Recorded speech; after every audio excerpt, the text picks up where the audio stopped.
सर्वांना ख्रिस्त येशूमध्ये सलाम. Good morning. आजच्या डेली मान्ना यामध्ये आपणा सर्वांचं स्वागत आहे. आणि आजचा जो मान्ना आहे तो आपल्यासाठी का आहे हे आपण वचनातून पाहणार आहोत.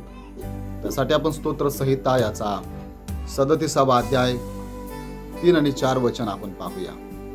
आणि वचन सांगतं, माझ्या प्रियांनो, की परमेश्वरावर भाव ठेव, सदाचाराने वाग, देशात वस्ती करून राहा, इमानाने चाल, म्हणजे परमेश्वराच्या ठाई तुला आनंद होईल, तो तुझे मनोरथ पूर्ण करेल.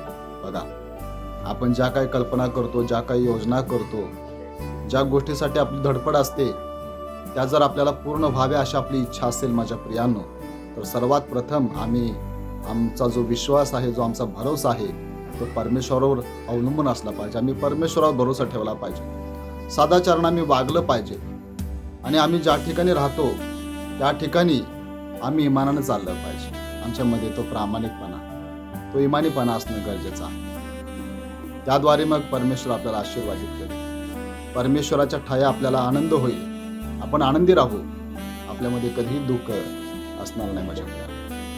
आणि त्यामुळं परमेश्वर आपल्याला इतका आशीर्वादित करेल की आपण जे काय मनोरथ करू, जे काय कल्पना, ज्या काय योजना आपण आखू, त्या सर्व योजना परमेश्वर सिद्धीस नाही आणि आपल्या सर्वांना आशीर्वादित करेल. आणि म्हणून आजच्या ह्या डेली मान्नामध्ये आजच्या वचनाच्या द्वारे परमेश्वर तुम्हाला आशीर्वादित करो, आणि तुमच्या मनामध्ये ज्या काय कल्पना, ज्या काय योजना तुम्ही आखल्या आहेत, त्या तुमच्या भविष्यासाठी, तुमच्या परिवारासाठी, त्या सर्व योजना, ते सर्व मनोरथ परमेश्वर सिद्धीस नेओ, हीच प्रार्थना मी प्रभू येशूच्या ठाई करतो. आमेन. जरा तुम्हाला आजचं जे वचन आहे ते वचन आवडलं असेल तर कृपा करून आमच्या यूट्यूब चॅनलला लाईक करा, शेअर करा, सबस्क्राईब करायला विसरू नका.